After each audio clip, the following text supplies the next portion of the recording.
Bonjour, chers téléspectateurs de TV Liberté, et bienvenue dans Politique et Économie. Alors aujourd'hui, chers téléspectateurs, après les émissions apocalyptiques que nous fîmes précédemment avec Pierre Jovanovic, avec Héloïse Benamou, nous allons essayer de nous situer sur le métier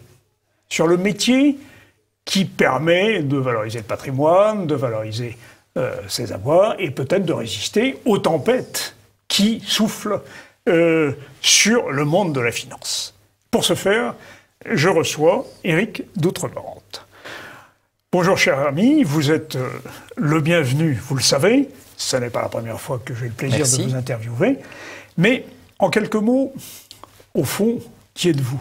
Car il naît tous les jours de nouveaux téléspectateurs et il faut qu'ils vous connaissent. Donc, Éric d'Outre-Barante, je suis président d'une société de gestion de portefeuille financière Tiepolo. Nous gérons à peu près 2000 foyers fiscaux, donc on a toute taille de clients et nous sommes dans un métier financier. Alors, pour les gens qui ne connaissent pas obligatoirement, vous avez les banques, oui. Vous avez les compagnies d'assurance, puis vous avez des gérants, des sociétés de gestion, des SGE, agréés par l'AMF, et qui sont des gérants indépendants. Il y a à peu près 640 sociétés de gestion en France, et il y en a 370 qui sont indépendantes, comme la financière Tiepolo. Comme la vôtre. Alors vous savez que la finance a mauvaise presse, surtout quand elle est bancaire ou assurantielle. Donc tout l'enjeu, au fond de l'émission, c'est de nous démontrer que lorsque la finance est privée, eh bien, elle a des qualités, elle a des avantages, et sur les deux autres catégories. Alors, vous savez très bien que l'indépendance est toujours quelque chose porteur de vérité, de liberté, donc c'est important. Dans la finance, on fait de la gestion financière, mais aussi de la gestion patrimoniale. Et l'intérêt que l'on a, c'est que nous sommes totalement indépendants. Donc, nous ne vendons pas un produit qui nous a été proposé le matin même par une campagne marketing. Nous ne vendons pas tel nouveau contrat pour faire bouger les choses. Nous essayons de s'occuper du client. C'est-à-dire que on a une relation qu'on développe sur le plan personnel, parce que je crois que c'est important de humaniser la relation. Et donc, chaque gérant développe une clientèle qui est confiée par les uns pour les autres ou qui vient naturellement. Mais l'idée, c'est de travailler en équipe dans l'intérêt du client et pour son service. Et ça, pas tout seul. Donc, c'est important, c'est de gérer ça en équipe. Je dis toujours, un homme seul est un homme mort. Surtout dans ce métier, quand vous voyez la complication de la finance, de la complication de la connaissance des sociétés, suivre tous les événements macroéconomiques quand on le désire, regarder les aspects fiscaux, patrimoniaux, les évolutions sont diverses et variées, et le monde va de plus en plus vite, donc il faut vraiment travailler en équipe. Alors je retiens de votre exposé, si je puis dire, la notion d'indépendance, ça c'est très important par rapport aux banques et aux compagnies d'assurance, et puis coup de patte aux banques et aux compagnies d'assurance, vous dites déshumanisation. Autrement dit, vous voulez une relation humaine avec vos clients. Mais est-ce que la finance, justement, les intérêts, la monnaie, les enjeux d'argent, ne sont pas un frein à cette humanisation des relations avec vos clients? Ce qui est important, c'est une hiérarchie de valeurs. Quels sont les plus importants, c'est pas l'argent qui est une fin en soi. Donc, il faut toujours mettre l'argent, la monnaie, les obligations, les taux d'intérêt, tout ça au service d'un besoin. Et un besoin, c'est vous gagnez de l'argent, vous recevez de l'argent. Ce qui est important, c'est, je dirais, pour reprendre la parabole des talents, c'est 1 égale 5. Donc, soyons dynamiques, remons-nous, ne soyons pas endormis, n'ayons pas peur, parce qu'il y a beaucoup de gens qui ont peur et résultat... Il y a des raisons pour cela, quand même. Non, ce qui est important, c'est de s'occuper de la liberté, de l'indépendance des gens et surtout le nombre d'entreprises qui fonctionnent liées aux qualités humaines, aussi bien des managers, des équipes de direction que des salariés et aussi grâce aux clients qui font confiance, parce que tout ça, c'est un jeu de confiance. Ce qu'il faut, c'est avancer. On voit très bien qu'il y a des sociétés aujourd'hui qui avancent alors qu'on peut broyer du noir. Donc, il ne faut pas broyer du noir, il faut simplement avancer. Nous allons essayer de ne pas broyer de noir. Mais malgré tout, Éric d'Outre-Barante, il y a une chose que j'ai retenue de votre propos, c'est l'indépendance et la liberté. Est-ce que cette indépendance et cette liberté est bien vue, je ne dirais pas de vos concurrents bancaires et assurances, mais même de la puissance publique? Je crois qu'il ne faut pas être manichéen sur le sujet. Le plus important, il y a quand même un souci de l'intérêt du client. Et ça, c'est aussi bien défendu par les autorités de tutelle diverses et variées. Je crois que c'est important, c'est ce que nous estimons être pour le bien du client. Donc c'est plus facile de le faire dans un cadre indépendant que quand vous êtes dans un mastodonte bancaire ou d'assurance. Après, c'est lié aux qualités humaines que vous avez. Soit vous êtes un homme de grosse structure, soit vous êtes un homme sur une goélette et vous préférez tirer à 24 dans le même sens que de tirer à 200 000 personnes dans un sens qui n'est pas du tout obligatoirement avec la même vitesse. Et je crois qu'il ne faut pas opposer les choses. Ce qui est important, c'est quand un client cherche une relation humaine, personnalisée, et surtout quand il a une vision familiale de son patrimoine, ou de transmission, ou d'optimisation des donations, ou de gestion à long terme. Et puis il y a des sociétés spécialisées sur le secteur. Et je crois que c'est important, c'est notre force. Votre force, c'est donc Tiepolo, 24 personnes, si je me trompe, oui. si je vous ai entendu, hein, 24 personnes et 2000 foyers. Oui, 2000 foyers fiscaux et à peu près 1,4 milliard d'actifs de gestion. En actifs, ça fait 1,4 milliard. 1,4 milliard, essentiellement de la gestion long terme, puisque on ne gagne pas de l'argent sur le court terme. Oui. C'est évident, mais il faut le répéter à court terme. Et qui n'a pas vendu n'a pas perdu. Et voilà. Bon, alors justement, nous allons venir sur l'actualité. Parce que cette actualité, il faut quand même dire que le mois d'octobre a été un mois d'octobre noir pour les valeurs boursières et financières en général. Alors, il faut voir que le marché a été très... secoué. Ça va toujours plus vite de descendre que de monter. Donc ça, c'est lié à l'humanité, je dirais. Et donc, on voit aussi la même chose sur les marchés financiers. En fait, on a un marché depuis le mois de mi-septembre, et ça s'est accéléré au mois d'octobre, assez rapide, avec des baisses non négligeables. Alors, des baisses qui sont toujours un peu embêtantes, mais ce qui est important, c'est de ne pas être schizophrène. C'est-à-dire qu'il ne faut pas être polarisé sur le court terme, alors qu'on a une vision moyenne et long terme de partenariat avec le client pour développer son épargne. Donc le court terme n'est pas très agréable depuis quelques semaines, un mois, disons, mais là aussi, il ne faut pas tout balancer, et il faut surtout essayer de se dire, est-ce que c'est une baisse qui est structurelle et qui va durer 5 ans, ou est-ce que c'est un aspect conjoncturel lié à plein d'éléments qu'on va pouvoir décrire. Alors, il faudra qu'on analyse ces éléments, parce que si ce n'est pas destiné à s'inscrire dans la durée, après tout, ça ouvre des perspectives de rachat, éventuellement, puisqu'il y a eu baisse. Oui, je crois qu'il faut toujours avoir une vision. Vous avez de l'argent aujourd'hui, est-ce que c'est de l'argent moyen terme ou à long terme? Est-ce que c'est pour acheter une résidence secondaire dans 6 mois? Ou est-ce que c'est de l'argent pour vos petits-enfants? Et là, l'horizon de placement est très important. Donc c'est l'horizon de placement, le risque, l'utilité, et puis aussi la liquidité. Parce qu'il y a beaucoup de produits financiers où on vous bloque pendant 5 ans, 7 ans, 10 ans, surtout l'aspect dans les produits non cotés ou certains fonds structurés. Et donc moi, ce que j'aime bien, c'est aussi la liquidité.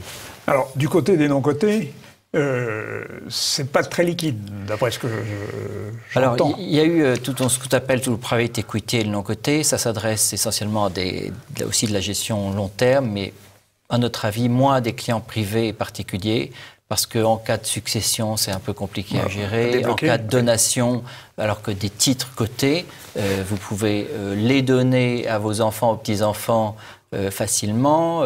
Pour les bonnes œuvres, vous pouvez même donner des titres en fin d'année si vous voulez. En effet, c'est le moment d'y penser. Donc, puisque il y a cet aspect-là. Donc c'est liquide. Moi, j'aime bien la liquidité par rapport à cet aspect-là. Et puis après, vous pouvez avoir aussi un événement dans la vie. Vous avez un accident physique grave. Vous êtes obligé de changer votre patrimoine. Vous avez délégué via un mandat de protection future à quelqu'un pour vous gérer parce que vous êtes isolé ou pour simplifier les choses.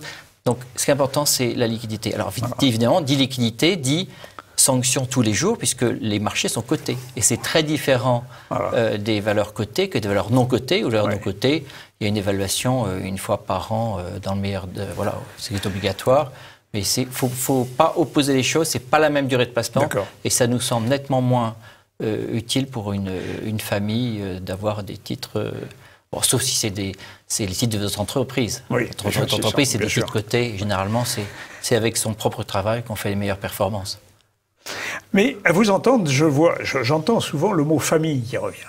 Il y a cette dimension familiale et patrimoniale est peut-être un petit peu négligée dans la critique que l'on fait aisément de la finance. Et ça, je crois que c'est un argument en faveur de ce que vous faites. Il faut lutter contre l'individualisme. Donc, on voit très bien que si on traite une personne sans s'occuper de son conjoint, si on s'occupe d'un patrimoine sans faire disparaître ses parents le plus tard possible, si on se dit qu'on va être éternel et qu'on ne veut jamais donner à ses enfants. Donc, tout ça, c'est une vision longue. Et cette vision long terme, on l'a dans le choix des titres, dans le choix des actions, mais aussi dans le choix des préconisations patrimoniales que l'on donne.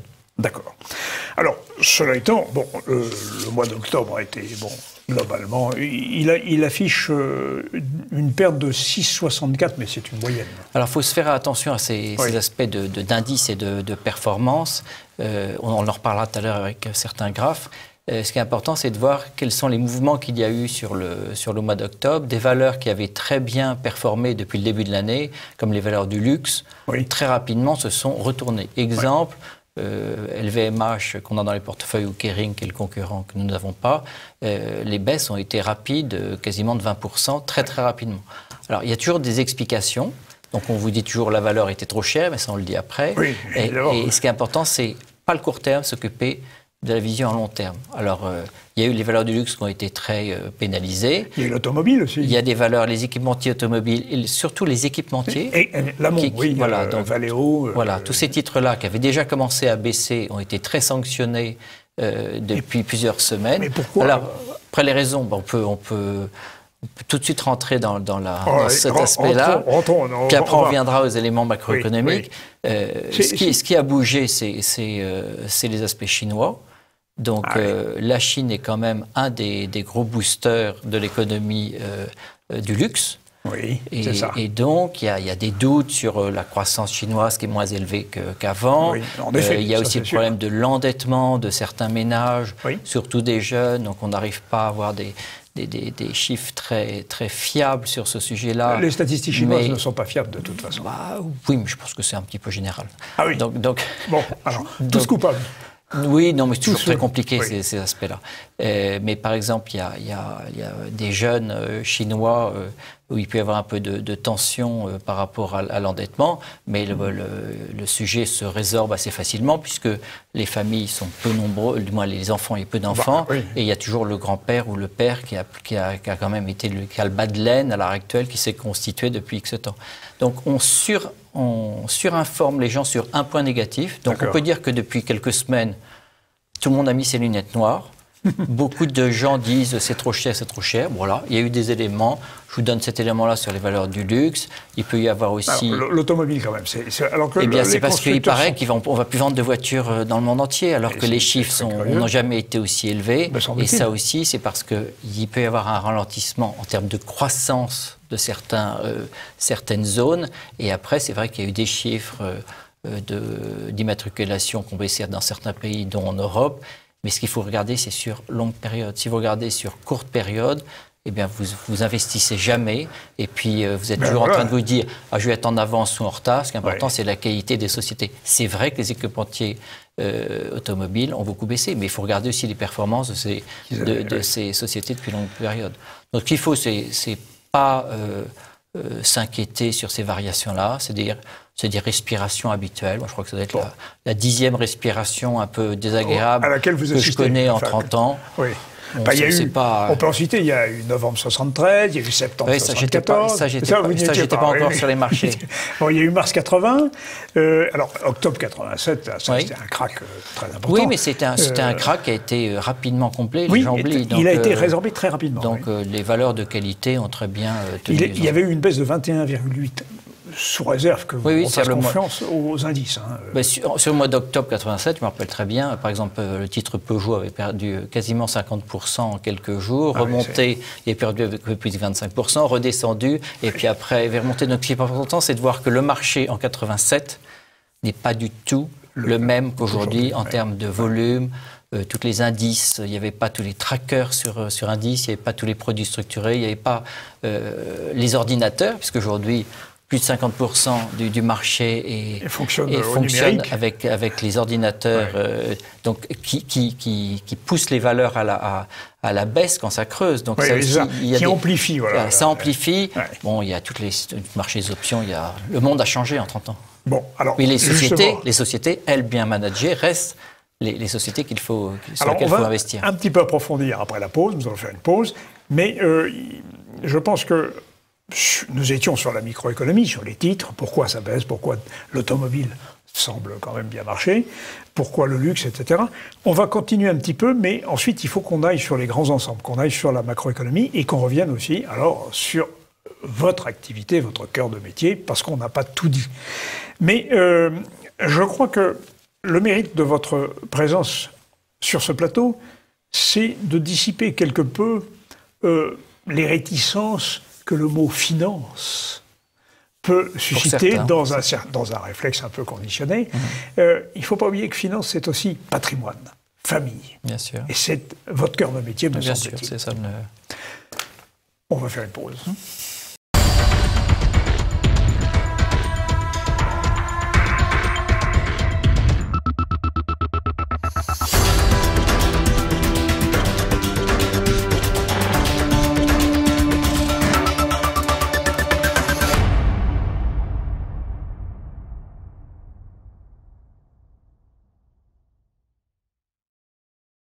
Alors, chers téléspectateurs, je reçois aujourd'hui Éric Doutrebente, qui est président de Tiepolo Finance. Entreprise financière, comme son nom l'indique. Tiepolo, c'est magnifique. Ce sont les plafonds. On s'élève. On essaye. C'est le grand peintre vénitien du XVIIIe siècle. Tout à fait. Pourquoi avez-vous choisi Tiepolo? Je voulais peut-être déjà poser la question.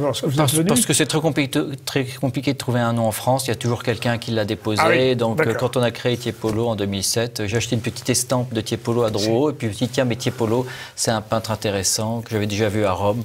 Et donc, on a déposé le nom, et voilà. C'est original. Le plus important, c'est de ne pas être dans soit des sociétés liées à votre nom, parce que ça sert à rien, et ni avec des sociétés avec des chiffres ou des lettres. Voilà. Donc, on aime bien incarner. Donc, au départ, on disait dessiner vos performances, mais c'était un peu... Une dimension aérienne et colorée. Un peu artistique aussi. Artistique et colorée aussi, parce fait. que Tiepolo est réputé pour sa couleur. Bon, alors, est-ce que la bourse va reprendre des couleurs? On ne sait pas, car la prévision est une chose difficile, surtout lorsqu'il s'agit de l'avenir. Il y a des éléments structurels qu'il ne faut pas oublier sur de longues périodes. On a quand même eu une baisse très forte des taux d'intérêt depuis très longtemps. Alors justement. Donc les taux d'intérêt, tout le monde a peur. Donc regardez les voir remonter. Le graphe là, sur longue période. Ce graphe sur longue période, il vous montre bien l'évolution des taux d'intérêt de 1960, vous avez une remontée, et puis après vous avez une descente, et on est quand même très bas en termes de taux d'intérêt. Oui, donc aujourd'hui, les gens ont peur de la hausse de taux d'intérêt, mais on est sur des niveaux très bas. Alors évidemment, aujourd'hui, le 10 ans est grosso modo à 0,70 en France, il est à 3,20 aux États-Unis, donc c'est très différent. Et il a déjà redoublé sur le plus bas, il a doublé sur le plus bas. Il est à peu près au même niveau en Italie, parce qu'il paraît que l'Italie, ça va être la fin des temps. Oui, alors c'est ce qu'on nous dit. Voilà, parce que je lis donc beaucoup, ça peut être je l'ai écrit aussi. Ça peut être un sujet... mais bon, regardez les taux d'intérêt aujourd'hui restent bas. Il peut y avoir des montées, des tensions à un moment donné sur les taux d'intérêt parce que c'est lié à une zone, c'est lié à un pays. Regardez ce qui s'est passé en Italie, puis ça peut changer rapidement.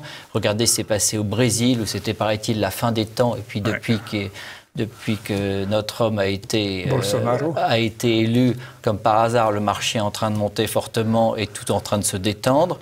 Et on vous dit aujourd'hui, mais c'est mieux que ce soit lui au niveau économique que quelqu'un d'autre, parce qu'il a choisi un très bon ministre des Finances, qui est un ancien banquier. Donc on raconte. Ce qui est important, c'est la vision longue. Et donc, les taux d'intérêt sont bas. Qui a intérêt à ce que les taux, surtout les États, puisque vous aimez bien cet aspect-là, les États n'ont pas tellement intérêt, vu les dettes qu'il y a, d'avoir des remontées très violentes. Bien sûr que non, qu'ils n'y ont pas intérêt. Ils n'y ont pas intérêt, mais ça a déjà commencé aux États-Unis quand même. Oui, mais c'est pas grave, parce que c'est lié aussi à la croissance américaine. Et la croissance américaine, et qui aurait parier sur ce qui s'est passé sur la croissance américaine, sur le taux de chômage depuis que Trump est arrivé. Tout le monde disait que c'était aussi encore la fin d'un temps. Oui. Et vous voyez très bien que... si vous me permettez, vous qui tenez beaucoup au long terme, Trump, il réussit sur le court terme. Parce qu'il a réendetté considérablement le Trésor américain. Bon, mais il y a quand même donc une politique fiscale très volontariste. Très il a fait en incitative. sorte aussi que beaucoup de capitaux américains en dollars reviennent sur le marché américain. Ouais. Ça explique aussi, depuis le début de l'année, grosso modo, vous avez une baisse de tous les marchés émergents et des marchés chinois. Et quand vous prenez, par exemple, le comparatif, je schématise, il y a eu 20% de baisse sur le marché chinois, il y a eu 15% ou 20% de hausse sur le marché américain. Oui, et donc, les effets de balancier, parce que bon, il y a aussi d'autres raisons. Il y a les taux d'intérêt qui continuent d'être bas. Il y a aussi tous les éléments court terme, mais on va le mettre en avant à un moment donné. Puis il y a quand même des histoires commerciales qui sont non négligeables. Voilà. Donc, est-ce qu'ils vont signer dans 15 jours, dans 3 mois, dans 6 mois? Mais il y a quand même eu des choses qui se sont passées, et ça, c'est l'œuvre de Trump pour essayer de réindustrialiser et surtout d'éviter d'avoir des sociétés chinoises qui continuent de prendre des parts de marché entières de certains systèmes, de certains aux États-Unis, de technologie.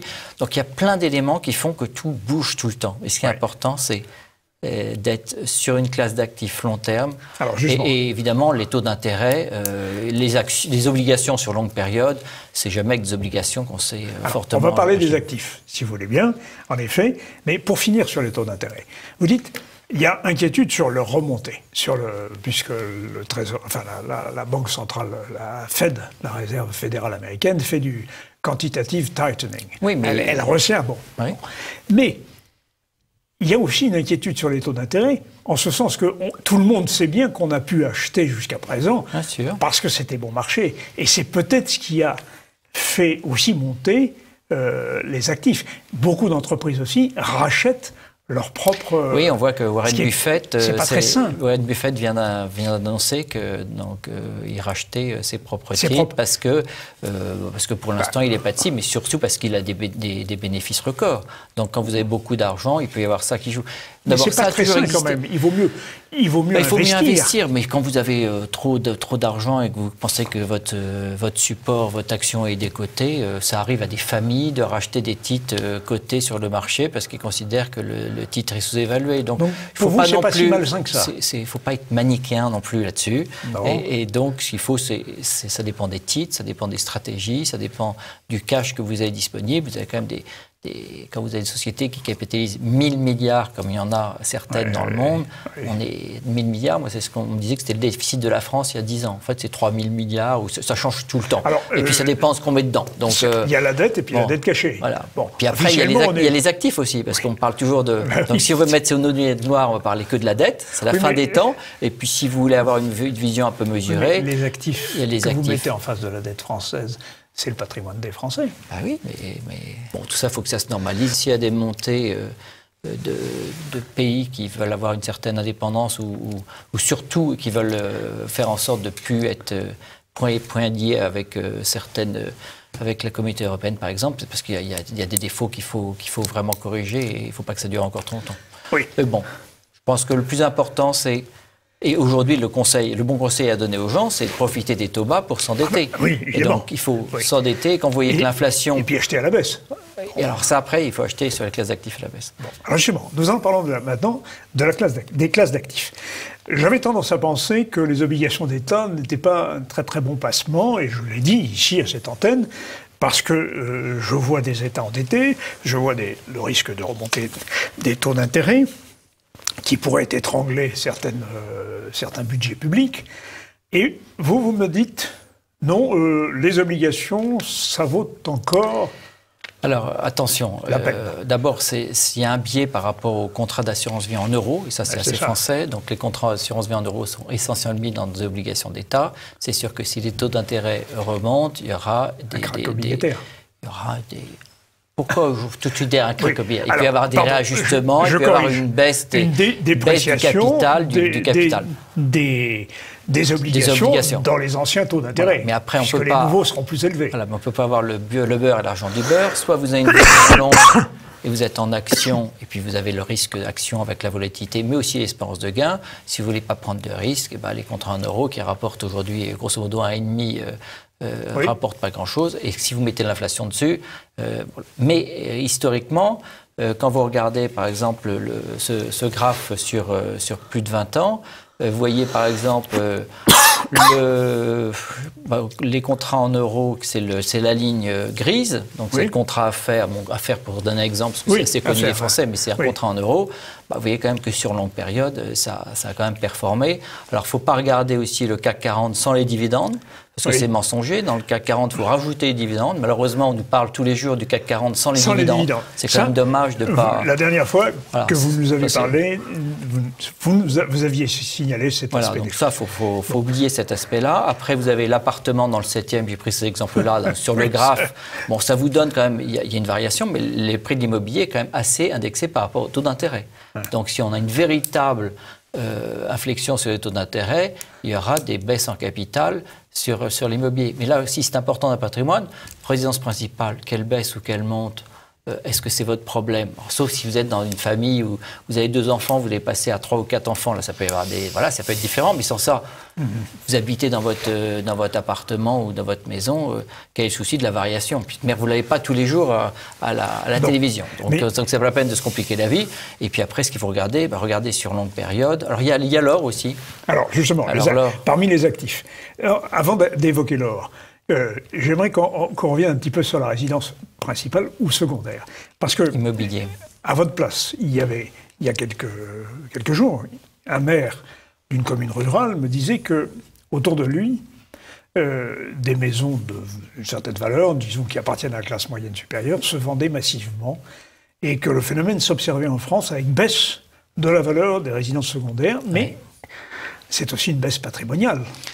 Alors, pourquoi cela? Comment ça se fait? D'abord, il faut différencier les résidences principales, les résidences secondaires. Oui, tout à fait. Oui. Après, il faut différencier les résidences principales à Paris, au Crémain-Bicêtre, au fin fond du 77 ou d'Orléans. Donc, il ne faut jamais faire de généralité, mais il faut savoir qu'il y a beaucoup d'endroits d'immobilier de province depuis 10 ans n'a pas du tout monté dans les proportions de l'immobilier résidentiel parisien. Donc il y a déjà une dichotomie entre les deux. Donc il faut, à chaque fois, il faut se dire mon bien, comment je l'évalue? J'ai une bande d'informations sur les ventes des notaires, donc c'est plus facile de faire ça dans un appartement à Paris que de faire ça dans une résidence secondaire en plein centre de la France. Pourquoi les résidences secondaires sont très pénalisées depuis maintenant plus d'une dizaine d'années? Oui. D'abord, il y a l'ère du temps qui est l'individualisme.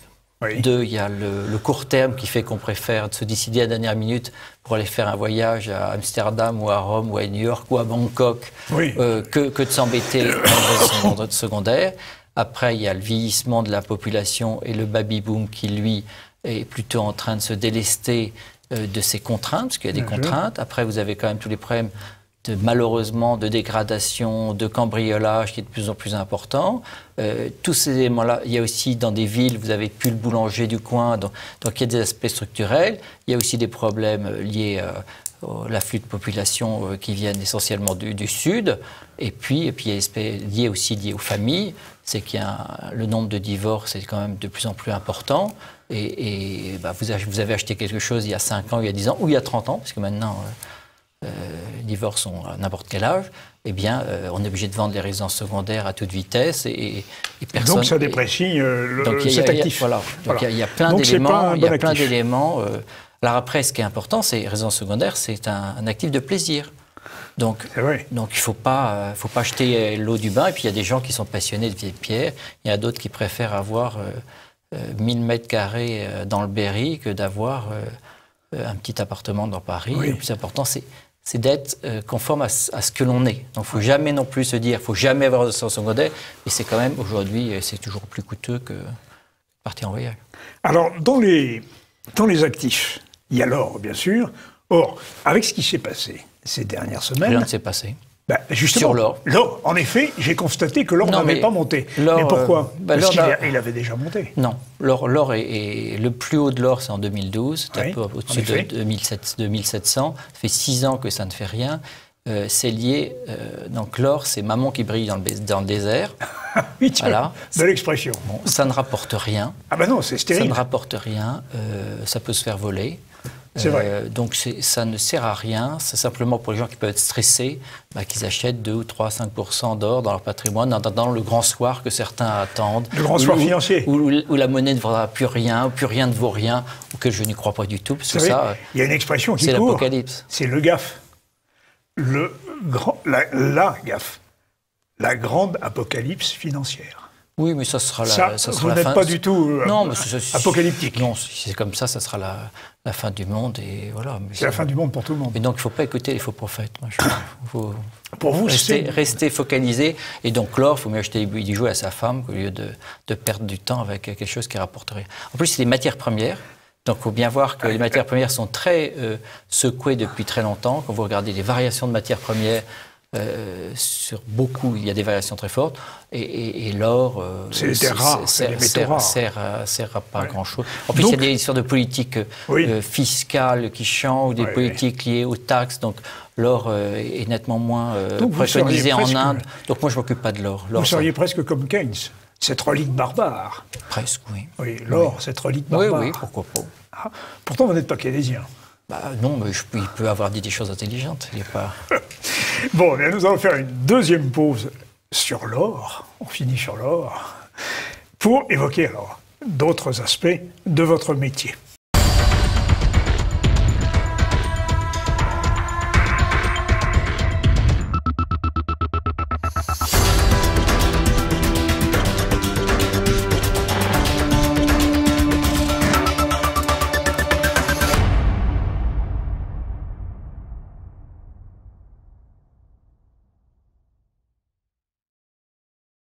Alors, nous étions sur l'or que nous avons laissé de côté, mais il y a d'autres actifs.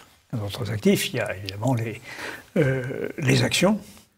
Qui surperforment sur longue période. Donc c'est vraiment en haut du graphe sur les classes d'actifs avec l'immobilier, l'or, le CAC 40 avec les dividendes. Et il y a des indices de valeur. Et je crois que c'est aussi important, c'est de regarder la surperformance historique des valeurs moyennes. Donc ça, c'est le nouveau graphe que nous présentons. Oui. C'est important de voir que sur longue période, les valeurs moyennes sont plus dynamiques que les grandes valeurs. Et donc c'est un vivier extraordinaire. Donc moi, on est plutôt sur des valeurs moyennes européennes, voire françaises, mais il y a de très belles réussites. Alors dans les années 50, 60, vous aviez des valeurs moyennes qui sont devenues des success stories comme McDo ou American Express. Et aujourd'hui, il y a eu des valeurs moyennes il y a 15 ans comme Amazon sont devenues des monstres. Et aujourd'hui, il y a des pépites avec des valeurs moyennes qui sont soit des valeurs de croissance forte qui peuvent être liées à la technologie, mais aussi des valeurs familiales et qui sont très bien gérées. Donc, regardez la surperformance sur longue période. Quelques exemples de pépites. Alors, avant de parler des pépites, on va pas revenir sur le marché du mois d'octobre, parce qu'il faut bien voir que les valeurs moyennes ont baissé d'une manière non négligeable au mois d'octobre. Ça, c'est des aspects de flux, puisque les valeurs moyennes, il y avait pas mal de souscriptions dans les fonds depuis plusieurs années. Et donc, c'est un réajustement habituel sur certains valeurs moyennes. Prise de bénéfices. Prise de bénéfices, des gens aussi qui sont sortis de ce secteur-là, parce qu'ils avaient gagné beaucoup d'argent. Les fonds de valeurs moyennes, en 4 ans, ils avaient doublé. Ah oui. Donc, je crois que c'est important, c'est la qualité des sociétés, leurs clients, leur positionnement, la transparence qu'ils ont vis-à-vis de la communauté financière par rapport à ce qu'ils vont faire, ils le disent, ce qu'ils font, ils le disent, ce qu'ils ont fait, ils le disent, et d'avoir une... Alors, ce ne sont pas des magiciens, le plus important, c'est de faire pour le mieux dans l'intérêt de tous. Et souvent, les valeurs moyennes, nous, dans nos actifs, on a à peu près 65%, 70% de valeurs familiales. Les valeurs familiales sont souvent des sociétés qui sont bien gérées. Il n'y a pas de changement de stratégie tous les 2 ans.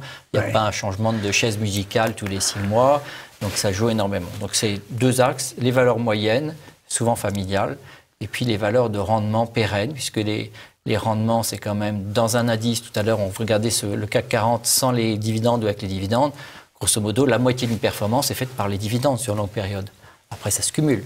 Donc, c'est important, c'est les dividendes. Alors, on peut donner... Alors là, c'est un autre graphe qu'on avait déjà évoqué la dernière fois, sur un graphe avec Air Liquide, Naturex, où il y a une OPA au mois d'avril. Donc, c'est pour ça que je l'ai laissé dans le... Qui a fait monter le... Voilà. Après, il y a Total, qui est un titre que beaucoup de gens ont, mais regardez sur sur plus de 20 ans, la performance, alors c'est pas nul, mais ça n'est quand même loin de la performance qu'on a sur aussi bien Essilor ou LVMH. Et je vous ai mis une autre valeur moyenne qui, elle, a pas mal reflué, puisqu'elle était, au mois d'avril, elle était avec des niveaux nettement plus importants. Ça a baissé, grosso modo, schématise un tiers de sa valeur. Une société comme Rubik, une société de forte croissance, que j'avais citée. Bon, il y a quand même eu une respiration non négligeable, parce que 30% de baisse dans un portefeuille, alors ce qui est important, c'est d'avoir un portefeuille diversifié, mais avoir des pas trop diversifié, il faut faire de la gestion de conviction.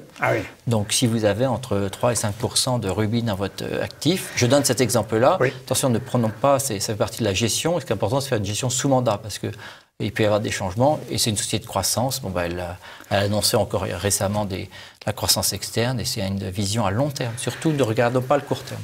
D'accord. Mais j'entends que ces pépites en question, ces belles valeurs, sont plutôt familiales. Est-ce que les startups, non, ça... il y en a quelques-unes quand même. Alors les startups, ce matin j'étais en réunion pour une société... Elles sont chères au président de la République, comme vous le savez. J'étais ce matin dans une réunion chez nous d'une société qui va s'introduire sur le marché. Oui. C'est très intéressant, il y a plein de nouveaux métiers qui sont liés à la numérisation, à la digitalisation. Il faut travailler en équipe, donc... Nous étions 4 à cette réunion. Ce qui est important, c'est d'appréhender des nouveaux métiers ou des métiers où on ne sait pas qu'il y a des technologies derrière. Ça dépend aussi de certains brevets. Nous, on essaie on achète que des valeurs que l'on comprend. Voilà. Et il peut y avoir des valeurs. C'est pas des start-up, puisque là, c'est une société qui fait du chiffre d'affaires.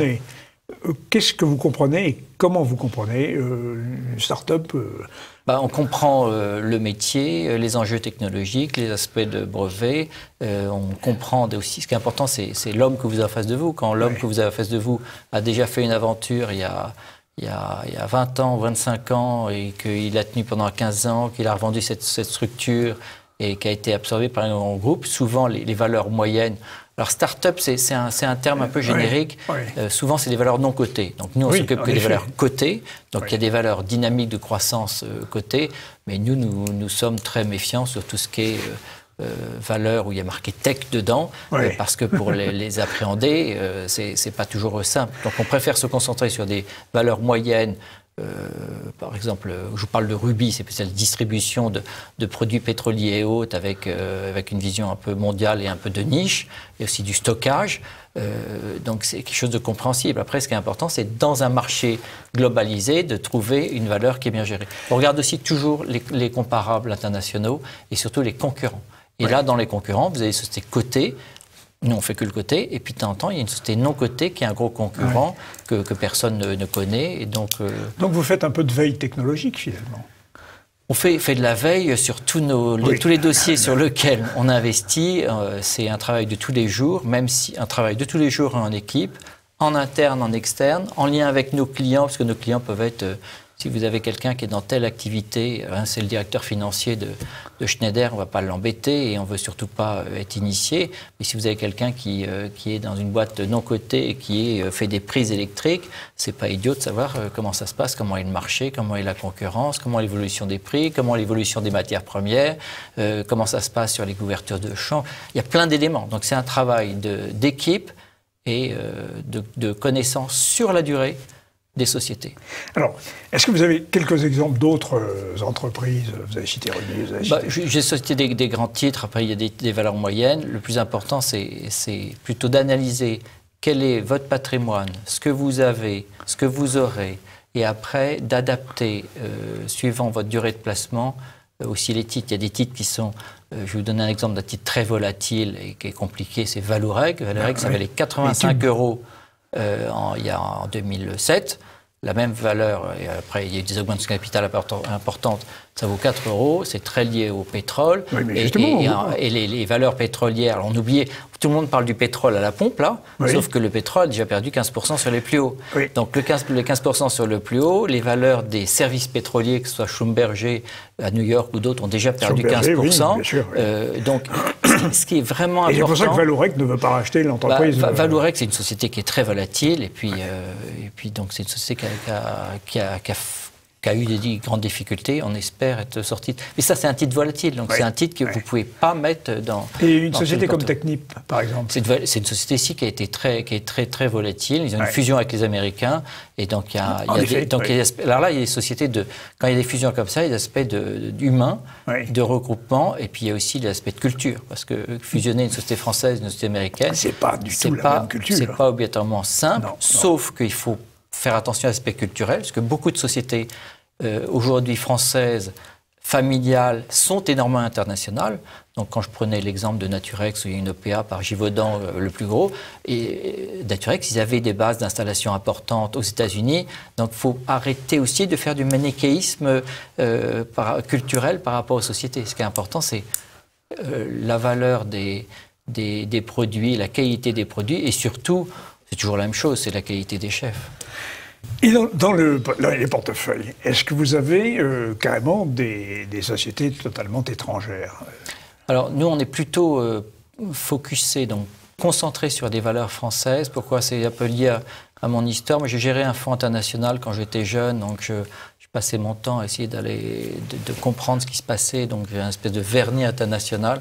Je suis allé voir des boîtes où il y avait Maxwell qui prenait, Donald Trump, je l'ai vu dans les années 95. Ah oui, Trump, donc, il y avait beaucoup de sociétés, et je me suis aperçu que c'était compliqué de faire de la performance supérieure sur les valeurs internationales, mais ça, c'est mon expérience personnelle, par rapport aux valeurs françaises. Puis après, on a monté des équipes dans une autre structure, avec des équipes européennes, et les performances étaient inférieures à ce qu'on faisait sur la France. Donc moi, j'ai décidé d'être très focusé sur des valeurs françaises internationales.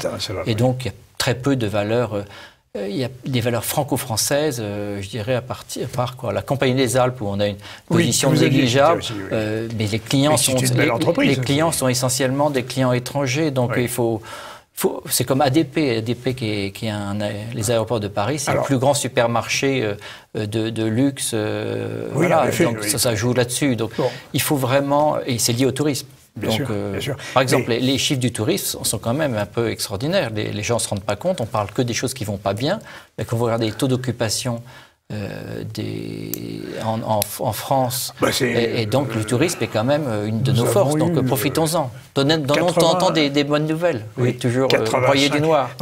Même si le mois d'octobre a été un peu pénible. Mais... Ça a été un octobre noir. Voilà. Mais vous retirez vos lunettes noires et vous êtes plus optimiste que la moyenne des économistes. Non, il faut être dans le réel. Il y a des gens, il y a des sociétés qui vont bien. Est-ce que, malgré tout... Justement, vous parliez d'aéroport de Paris. Quelle incidence peut avoir dans votre jugement la vente par l'État de ces parts? Nous, ça fait très longtemps qu'on est sur ce titre. D'abord, on n'est pas les seuls. Et puis, il y avait Vinci qui, je me rappelle, quand ça valait 50 €, Vinci disait toujours que ça les intéressait. Bon, c'était pas mûr. Aujourd'hui, le dossier sortira. Je pense que le risque de baisse aujourd'hui est très faible. Donc, on achète un titre. Si aujourd'hui, on a un client nouveau, on peut acheter de l'ADP où le risque de baisse nous semble très faible par rapport au potentiel qu'il devrait y avoir lié à l'opération qui devrait se faire au premier semestre 2019. Si c'est pas retardé, avancé, ça dépend de... Donc ce qu'il faut, c'est dans un portefeuille avoir différentes thématiques et surtout ne pas s'occuper du court terme. Ne pas s'occuper du court terme et ne pas écouter ceux qui sont les adeptes de la gaffe. La grande apocalypse financière. Non, ça sert à rien. Qu'est-ce que vous faites de votre patrimoine? Dans ce cas-là, vous n'achetez pas. D'abord, vous ne vivez pas, vous ne trouvez pas l'être cher, vous n'avez sûrement pas d'enfants, vous n'avez aucune vision dynamique de l'existence, vous ne créez jamais de société. Donc vous êtes en train de faire un portrait d'Emmanuel Macron, là. Non, mais je suis en train de vous dire, surtout soyons remplis d'espérance et occupons-nous surtout des... Il faut s'entraider, donc le patrimoine de nos chers clients, il faut les aider à optimiser leur patrimoine, leur transmission, les faire mourir pour qu'ils se disent qu'on n'est pas éternel et qu'il faut on est de passage. Donc comment je fais pour optimiser ma succession, tous ces aspects-là, il faut vraiment le faire sur longue période, parce qu'il faut connaître le client sur longue période. C'est pour ça qu'on fait de la gestion personnalisée, c'est qu'on veut bien appréhender le client. Ça sera un petit peu le mot de la fin, on finira sur la fiscalité, mais justement, il y a quand même d'énormes incertitudes. Nous vivons dans un climat d'incertitude fiscale. Et ça a toujours été. Oui, mais J'ai l'impression qu'il s'accélère. Parce que vous avez une surinformation. D'abord, on est très informé. Avant, quand il y avait des débats parlementaires ou préparation de loi, il n'y avait pas X milliers d'amendements comme on en a aujourd'hui. C'était pas retransmis à la télévision. Les choses s'accélèrent. Mais parce qu'il y a des moyens techniques qui sont là. Oui, mais j'ai quand même l'impression que angoisses, le contrat fiscal est rompu en permanence. On est à la merci d'une humeur d'un député. C'est pas nouveau. Et je pense que le premier qui a malheureusement mis le doigt dans le gredage fiscal, c'est Giscard. Oui, donc c'est vraiment. Voilà, moi, je suis vraiment sur longue période, quand vous regardez dans le rétroviseur. Donc sur les aspects fiscaux, c'est le début des difficultés et de la complexification. Voilà. Ce qu'il faudrait, c'est faire ce que font les Suisses quand ils sont raisonnables. Ils prennent une feuille blanche, ils disent maintenant on simplifie les choses. Ou alors ils ne s'amusent pas à la compliquer comme nous, parce que nous on a quand même l'art de compliquer les choses. Et aussi on a l'art de ne pas vouloir bouger. Parce que la fiscalité qui est devenue très complexe à tiroir, il y a très peu de gens qui arrivent à s'en sortir. Alors, justement, vous avez cette dimension-là quand même. Vous avez cette dimension de conseil fiscal. Alors, on n'est pas conseil fiscal, mais on a quand même les réflexes de bon sens. Et puis après, on n'hésite pas à envoyer un mail à l'avocat fiscaliste de notre client suite au rendez-vous avec monsieur machin. Pouvons-nous regarder cette histoire de SCI qui est à l'IS, qui est en démembrement. Donc après, c'est un travail d'équipe. Vraiment, il faut travailler en équipe. Et surtout, ne pas se dire que c'est impossible, que tout est trop compliqué. Il faut être dans le moment présent, dans la minute présente, bien faire ce qu'on a à faire et surtout se dire je peux arriver à mieux le faire et pas se désespérer. Oui, parce que vous conviendrez, ça sera au fond une conclusion, que votre propos est une réponse au fait que les Français ne sont pas très attachés à se constituer des patrimoines de la façon dont... C'est sûr que si les hommes politiques, depuis 40 ans, avaient eu des portefeuilles en action, je crois que c'est peut-être à part M. Monory qui a été l'inventeur, mais depuis M. Monory, c'est quand même dommage de ne pas avoir d'hommes députés, de sénateurs ou de ministres qui aient des portefeuilles actions. Alors c'est peut-être maintenant interdit d'avoir des actions, c'est peut-être plus moral, je sais pas, ça devient de plus en plus compliqué quand on veut justifier des choses. Le plus important, c'est qu'aujourd'hui, Emmanuel Macron essaye quand même de dynamiser cette partie-là, c'est compliqué, voilà. Mais il faut... c'est 40 ans faut inverser les... Oui, parce que son idée, c'est que la fiscalité ne porte pas sur l'investissement de type action, patrimonial, mais plus sur l'immobilier. Mais du coup, l'immobilier c'est pas plus, en fait. L'immobilier, l'impôt sur la fortune... Il y a l'impôt, les impôts de foncier sont non négligeables, mais ils n'ont pas augmenté parce qu'il y a eu des baisses des impôts sur la partie financière. Donc les gens croient toujours que l'IFI a augmenté pour ceux qui avaient de l'immobilier. Non. L'IFI a diminué en global pour ceux qui avaient de l'immobilier et du financier. La partie financière a bougé, en espérant que ça permet de... C'était que l'investissement dans les entreprises permette de créer des emplois. Et pour l'instant, on n'en voit pas tellement la couleur. Tout ça, c'est des périodes, c'est des mouvements longs. L'emploi, là-bas, ça sera les aspects d'éducation, l'apprentissage, les aspects de sécurité dans les lieux de vie. Donc tout ça est très complexe et important, c'est de faire bouger les choses. Mais pour l'instant, tout ça, c'est lent. Oui, très lent. C'est lent. Mais ce qui est important, c'est de penser qu'on peut bouger les choses. Parce qu'à force de broyer du noir, on ne bouge jamais rien. Oui. Le temps de la finance patrimoniale n'est pas le temps de la finance tout court, de toute façon. Non, mais la finance est un moyen, c'est au service des populations. Sauf qu'elle est devenue aujourd'hui une fin en soi. Pas la vôtre, pas celle que vous avez décrite. Mais la finance est devenue une fin en soi, par la financiarisation générale de l'économie. Oui, mais il y a toujours eu des flux financiers dans les entreprises. Je crois qu'il ne faut pas non plus... Il y a beaucoup de sociétés qui peuvent se développer grâce aux appels qu'ils font à l'épargne publique, grâce aux introductions en bourse, grâce aux augmentations de capital, grâce à un fonds qui leur donne de l'argent pour dynamiser et pour développer la société. Donc il faut être mesuré sur tous ces aspects économiques et surtout regarder le nombre de Français qui sont dans une entreprise privée et qui sont dynamiques. Et on voit très bien le travail qui est fait par rapport aux entreprises publiques pour essayer de dynamiser ou diminuer les acquis qu'il y a eu depuis très longtemps. Donc, tout est un juste équilibre. Eh bien, Éric d'Outremont, merci. Merci pour ces paroles de sagesse. Je voulais que l'on entendît quelqu'un qui ne soit pas dans la logique que vous avez qualifiée d'apocalyptique et que j'ai aussi qualifiée d'apocalyptique. Maintenant, nos téléspectateurs, que je remercie de leur attention, sont libres de se former un jugement, mais je voulais qu'on entendît tous les points de vue. Et merci à vous. Merci beaucoup. Merci, Éric d'Outremont, Tiepolo Finance. À très bientôt, chers téléspectateurs, pour de nouvelles aventures.